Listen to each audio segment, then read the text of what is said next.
Olá pessoal, tudo bem? Aqui é Cássio Branche do Eduque. E no vídeo passado a gente trabalhou com a questão do Visual Law. E alguns colegas, diante do assunto, eles pediram um pouco mais de esclarecimento. E hoje eu vou passar para vocês 5 dicas de que você deve fazer antes de começar a trabalhar com a ferramenta para Visual Law. Fique de olho aí.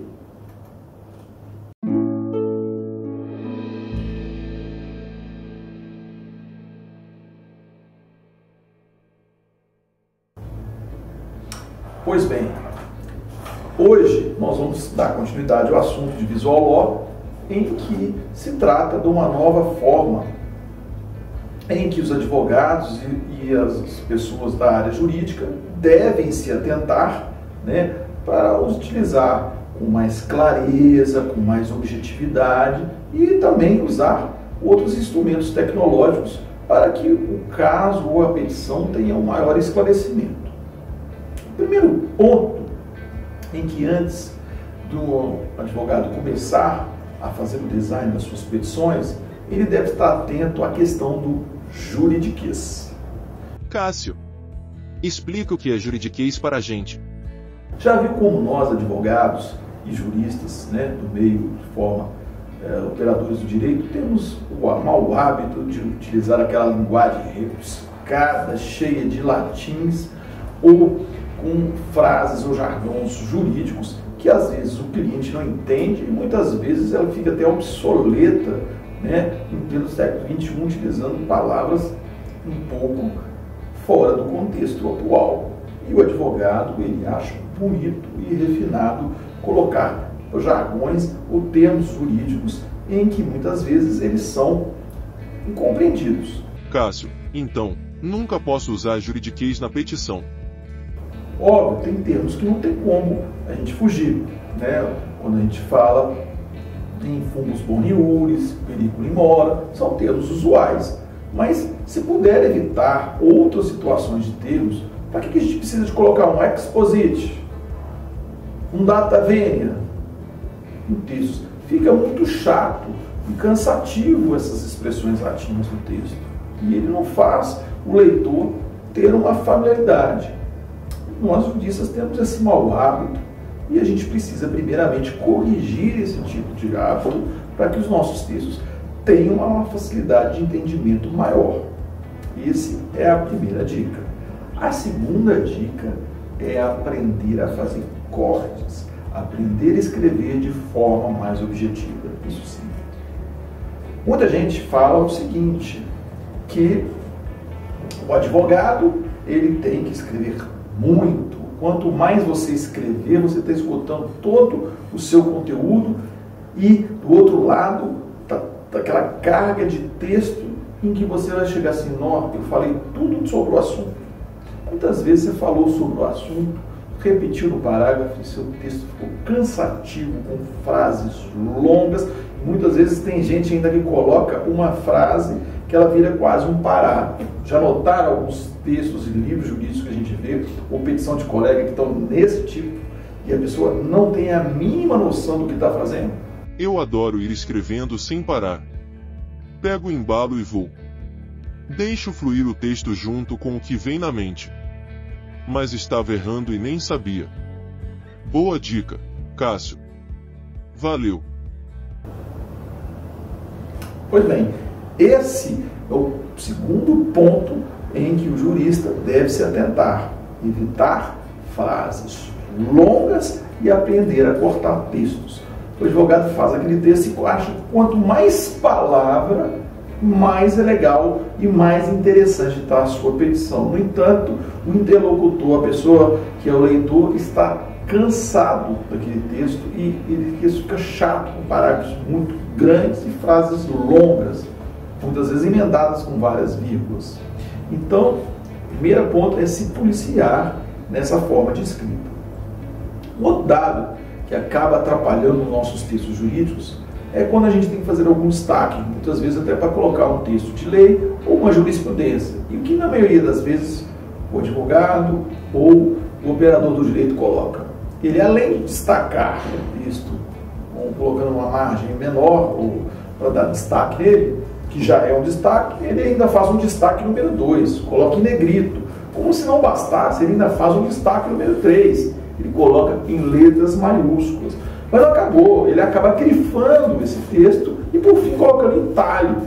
Veja bem, se você queria fazer um destaque, há necessidade de colocar tanto elemento para destacar um texto? Isso é o maior erro que a gente percebe nas petições. O outro ponto é quando a pessoa começa a escrever autor em maiúsculo, o nome das partes em maiúsculo, e aquele texto fica cheio de algo que fique chamando a atenção. A leitura fica muito chata.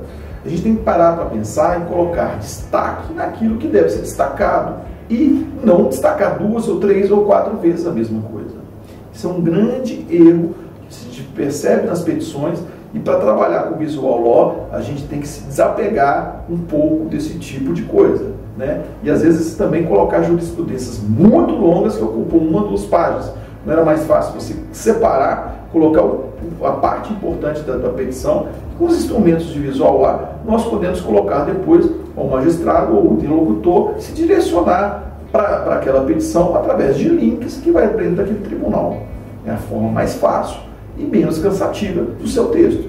Só que muitas vezes as pessoas acabam confundindo essas técnicas com menor esforço. Ao contrário, evitar o juridiquês, colocar frases mais objetivas, cortar textos e melhorar seu destaque, dá muito mais trabalho. Visual law, para mim era mais fácil. Menos serviço. E mais moleza. Texto enxuto aparentemente é mais simples de fazer. Achei que exigia menos esforço. Pegadinha esse visual law. Hahaha. Às vezes as pessoas acham, porque ela está um pouco mais sintética e objetiva, que o esforço foi menor. Ao contrário, meus caros, o esforço para trabalhar com visual law, para trabalhar com texto e fazer cortes, ele é trabalhoso. É como uma edição de vídeo. Você grava o vídeo, depois você vai para a edição. O tempo que você gasta numa edição de vídeo é muito maior que o tempo que você está fazendo o vídeo. E no visual law não é um pouco diferente disso não. A gente tem que lapidar a linguagem, cortar o juridiquês, cortar frases desnecessárias que a gente acaba colocando, formatar de tal forma áreas de destaque, como jurisprudência e parte de textos, e isso leva tempo, técnica que a gente vai fazendo. Então, primeiro erro também que você deve fazer aí é tirar esse preconceito dizendo que é o menor esforço. Na verdade, o nosso tempo para fazer a petição é muito maior e demanda muito mais trabalho. Tá? O quarto ponto que a gente deve pensar é quando fabricar uma petição, tem em mente de fazer uma ordem, uma tela mental. Muitas vezes a gente pode usar um papel e já citar ali o que você vai falar de fatos, de forma objetiva, que é o esquema antes de começar a produzir essa petição. O que na maioria das vezes acontece? O advogado começa a escrever a petição, vai nos fatos, quando ele vai para a fundamentação jurídica, ele acaba voltando no fato de novo, sua petição fica o quê? Longa, e acaba sendo uma petição cansativa, em que o magistrado ou um outro adversário, né, o colega ali da parte contrária, vai ficar entediante, né? E a gente tem que buscar o quê? Clareza e evitar repetir a mesma coisa o tempo todo no texto. Não é um número de repetição que vai colocar no inconsciente da pessoa. Aquilo fica chato e denso. Ok? Por fim, a última dica que nós temos que ter para produzir o texto é, de fato, a parte tecnológica. Não adianta a gente tentar fazer um visual law sem conseguir operar ferramentas básicas da ferramenta de Word, que é o editor de textos. Óbvio, tem formas lá dentro, futuramente eu posso passar para vocês, em que nós vamos começar a elaborar, né, artes e designs. E um outro fato, para aplicar o visual law, nós temos que também trabalhar com ferramentas de edição de vídeo. Muitas vezes nós vamos precisar de gravar um vídeo, né, para um magistrado, um desembargador, às vezes numa liminar, para facilitar o caso, e a gente tem que aprender, ou pelo celular ou outra forma, aprender a editar esse vídeo de forma que também fique mais agradável, inclusive até com questão de iluminação, questão de áudio mais fácil de entendimento. E o advogado tem que estar atento, né? O operador do direito tem que estar atento também a essas formas de produção, porque elas vão se completar na questão do visual law. Eu sei que se cria um mito muito grande em cima do visual law, e muita gente ainda acaba falando, né, como já disse, que é uma lei do menor esforço, e a gente tem que desmistificar. A elaboração de um texto jurídico e depois que passar para a formatação de visual law, nós temos que ter essas dicas que eu coloquei bem claras, né? Evitar o juridiquês, aprender a escrever frases curtas, cortar palavras desnecessárias, enxugar o texto, mas não enxugar de forma que o seu texto fique fraco de conteúdo, mas evitando questões desnecessárias, né, e repetitivas, com frases às vezes que você já falou 2 ou 3 vezes a mesma coisa e a pessoa ali já percebeu, né?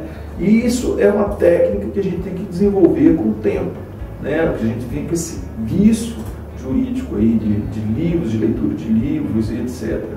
Então, esse é o pressuposto básico, começar a cuidar da linguagem jurídica. Depois, usar técnicas, né, de encurtar jurisprudência, chamar menos atenção de texto, colocar coisas amarelas, verdes, aquela chamação de atenção no texto, o seu texto vai ficar desarmônico, né? E por fim, né, como eu havia falado, né, isso tudo facilita, antes de você começar um texto, fazer essa tela mental. Já num esquema para sua petição ficar mais fácil, e depois você, do texto construído, você vai aplicar as formas de design através de ferramentas do Word e dependendo dos recursos de áudio e vídeo. Espero que vocês tenham gostado desse vídeo e desejo para vocês um forte abraço e ficamos até a próxima semana. Gostou desse vídeo? Curte, comente e se inscreva. Valeu, Cássio. Até a próxima. Hahaha.